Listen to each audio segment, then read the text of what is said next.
Današnjega srečanja je, da nekako osvetlimo vlogo jedrske energije, da jo vidimo kot nizkoogljično, da jo vidimo v energetski mešanici Slovenije tudi v bodoče. Povabljeni so bili vsi ključni strokovnjaki iz tega področja, iz energetike, iz obeh stebrov, strani Hrvaške, HEP-a in pa seveda iz NEK-a, potem pa seveda Univerza, Inštitut Jožef Stefan in pa Elektroinštitut Milan Vidmar. In kaj ste se pretresli, kaj ste se dogovorili, kakšni so zaključki? Naslovili smo vrsto, veste, v zadnjem času nekako jedrska energija pridobiva neke vrste renesansa, ali pa da rečem revival jedrske energije, ne samo v Evropski uniji, tudi seveda v Sloveniji, kjer jo poznamo oziroma z njo živimo, sploh to lokalno prebivalstvo z njo živi preko 40 let, dokazuje se kot zanesljiva, varna energija, seveda pa to želimo nekako v naslednjih korakih predstaviti vsem državljanom Slovenije in okoljskim državam, ki nekako, kot veste, Avstrija je ena tistih, ki tradicionalno nasprotuje jedrski energiji. Sodelujemo v iniciativi enako mislečih držav, predvsem nekako pod pokroviteljstvom Francije in ostalih držav, ki imamo jedrsko energijo, ki jo bomo imeli tudi v prihodnje.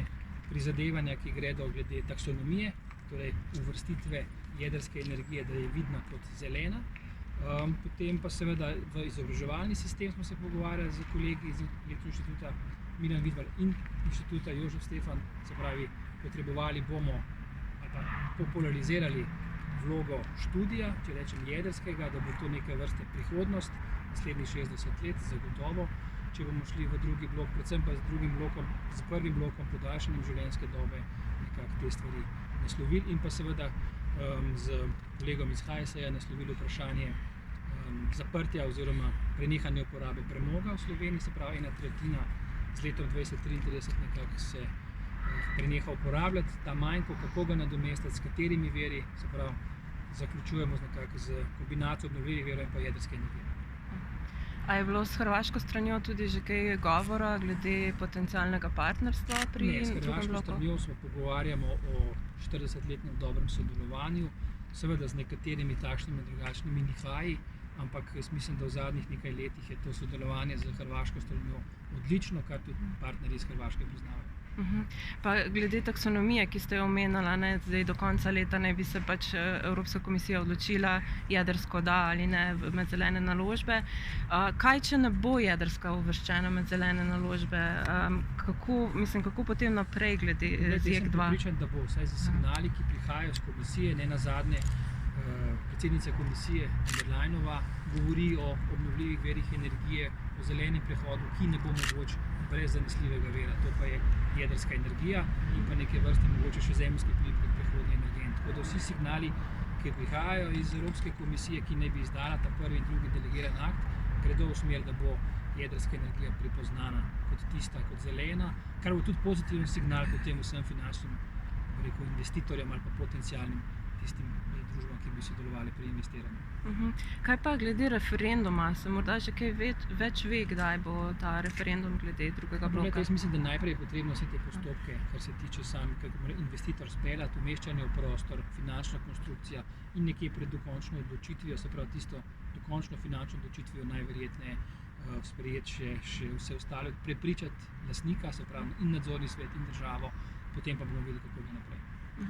Se pravi, glede drugega bloka, kakšnih konkretnih datumov sklepov ni bilo danes? Ne, kar se tiče konkretnih datumov sklepov ne, vemo, da nekje v letu 26-27 najkasneje mora biti odločitev sprejeta, kako naprej, potem pa sledi seveda gradnja, če bojo seveda vse te predpostavke, o katerih sem govoril, izpolnjene. No, doslej je bilo za te priprave vloženega že nekaj denarja, koliko računate, sploh ne bo koštalo? Samo načrtovanje seveda za seboj potegne tudi finančni vložek. Kot veste, kolegi iz nuklearne in pa iz GEN-a so kar nekaj vložili takšen projekt, kot je, takšne dimenzije, govorimo o megaprojektu, ne nazadnje, mora biti seveda tudi posledično ustrezno skomuniciran in pa seveda stane, vse študije stane, umeščanje v prostor stane, kar pa tisto jedrska varnost ima tudi neko svojo ceno, ki jo pa ne moramo meriti v denarju, mora biti vse te predpostavke preizpolnjene. Omenili ste umeščanje v prostor, to pomeni že, da bo ta elektrarna stala v Krškem ali se še pogovarjamo? No, ena izmed variant seveda je Krško, jaz mislim, da kje drugje težko glede na lokalno prebivalstvo, kot sem že omenil, oziroma lokalni ta element, mislim, da je dosti dobro sprejeto in zakaj ne bi s tem drugim blokom nadaljevali tukaj kot je, ne nazadnje bo tukaj tudi na Vrbini odlagališče. nizkoemisilno ravnotežnih odpadkov. To bo eden izmed naslednjih dogodkov, s katerimi se bomo z lokalnim prebivalstvom in tudi najverjetneje z nevladnimi organizacijami pogovarjali. Gradimo en večji objekt ali bomo mogoče šli na več manjših? Energetsko dovoljenje je izdano za 1100 MW plus minus 10%. Pa je drugače, mislim, opcija, da bi se mogoče kdaj v prihodnje razmišljali tudi o malih modularnih reaktorjih, kot so naprimer v Romuniji se zdaj odločili. Glejte, teh stvari smo se tudi pogovarjali, vse stvari so zdaj že enkrat še bolj v razvojni fazi, je pa to se gotovo prihodnost, čez 10, morda 15 let, takšni mali modularni reaktorji v nekem kraju, kjer lahko to služi kot kogeneracijski objekt, se hkrati proizvede toploto, električno energijo, je zagotovo to prihodnost in tudi o teh stvarih smo se pogovarjali. Absolutno teh SMR-jev, kot se jim reče, ne izključujemo. Smo mi edini v tem krogu, ki se razmišljamo o jedrski energiji. Kako mislite, v katerem krogu? Ja, tle sosednjih držav, Madžarska.